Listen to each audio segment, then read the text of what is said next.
Sports Zone starts now. Sponsored by U.S. Cellular.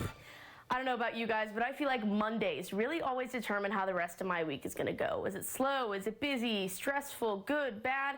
Whatever it might be. Well, lucky for you all, on this fine Monday afternoon, I have a good feeling. Now, you're probably thinking, how much does her feeling actually work? Well, just for the sake of this being my sportscast, I'm going to say my feeling is worth a lot. MLB teams are starting to return and NHL teams are working out. And this past weekend, the National Women's Soccer League returned to play.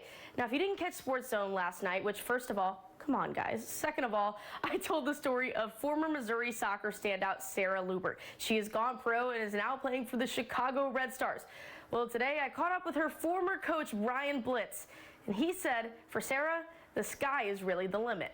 It honestly, it was indescribable. It's that moment that you wait for your whole life. I got a call from the assistant coach with the Red Stars inviting me to their preseason training camp. The moment where your dreams come true. I made the final roster. For Sarah Lubert, that moment was just days ago when she signed a 2-year contract with Chicago. Everything that's happened in the last week and a half, it's been, more than I even dreamt of. Achieving that dream is definitely a journey with a lot of highs. Everything went perfect for her as a freshman. And a lot of lows. It was hard to deal with all the pressure.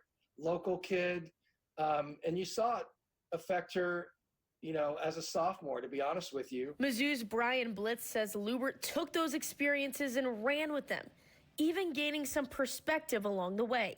What we try to talk about is, would you ever tell somebody in the field, like, hey, you suck? And she's like, no way, that hurt your feelings. I'm like, well, why tell yourself that? Okay, I'm going to set a goal, and once I achieve that goal, okay, now what's my next goal? Well, Lubert reached one of her goals, and she says she did not do it alone. I remember the day, I guess it was about a week and a half ago, the day that I was told that I was offered a 2-year contract.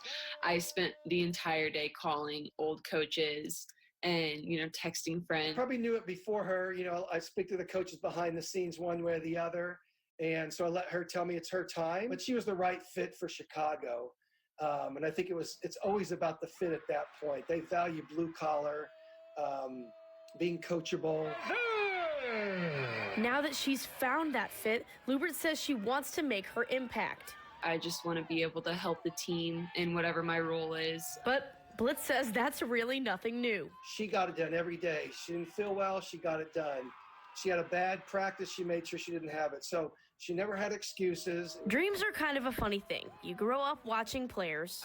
Last year I was watching them play in the World Cup. And then was not thinking that I would be, eating lunch with them, on a daily basis. You hope to become one of those players that you grew up watching yourself.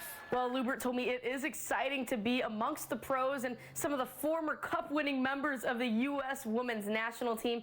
It's still a little strange because COVID-19 has really changed the way the game is played now and probably for the months to come.